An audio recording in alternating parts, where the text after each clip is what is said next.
How to install AMD graphics driver on Windows 10 and 11.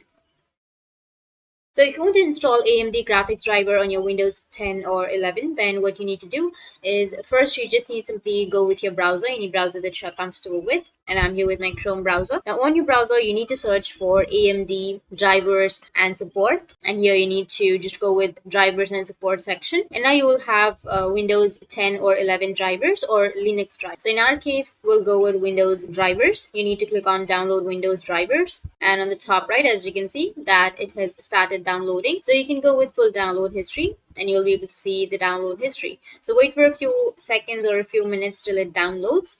And after downloading, you just need to simply click on the file. You will have this kind of file. You need to just click on the file. And once you click on the file, it will start the installing process. So in this way, you'll be able to download or install AMD graphics driver on your Windows 10 and 11. And if you have any questions, feel free to comment below. Thanks for watching.